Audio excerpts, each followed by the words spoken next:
Hey y'all, back for part two of my doctor's office visit. So you can see now I'm down to two drains. Point one, part one told you about the drains. The other thing the doctor told me was I can walk a little bit more, but he was really talking about house walking. So that means I might can walk now to the mailbox twice instead of once. Because of the staples from way back here to way back there, I'm still humped over.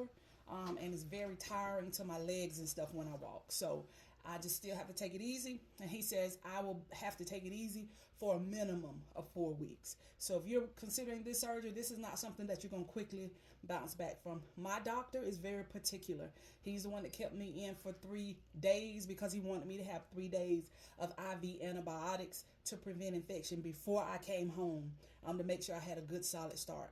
A lot of people do a paniculectomy and you're out, outpatient or within 23 hours. So it really just depends on your doctor.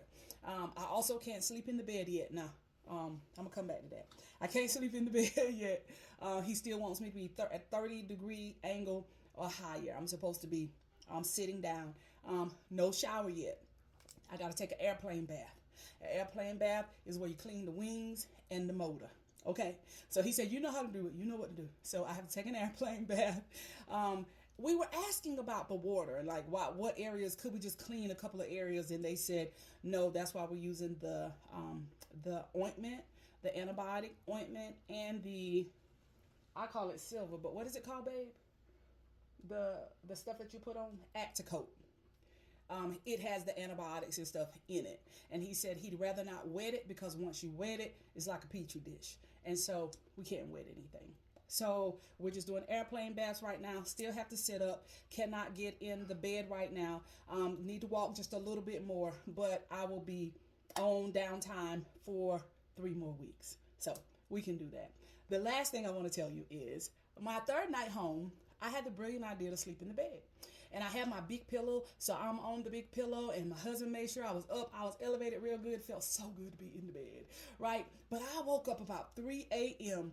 and felt like I was dying.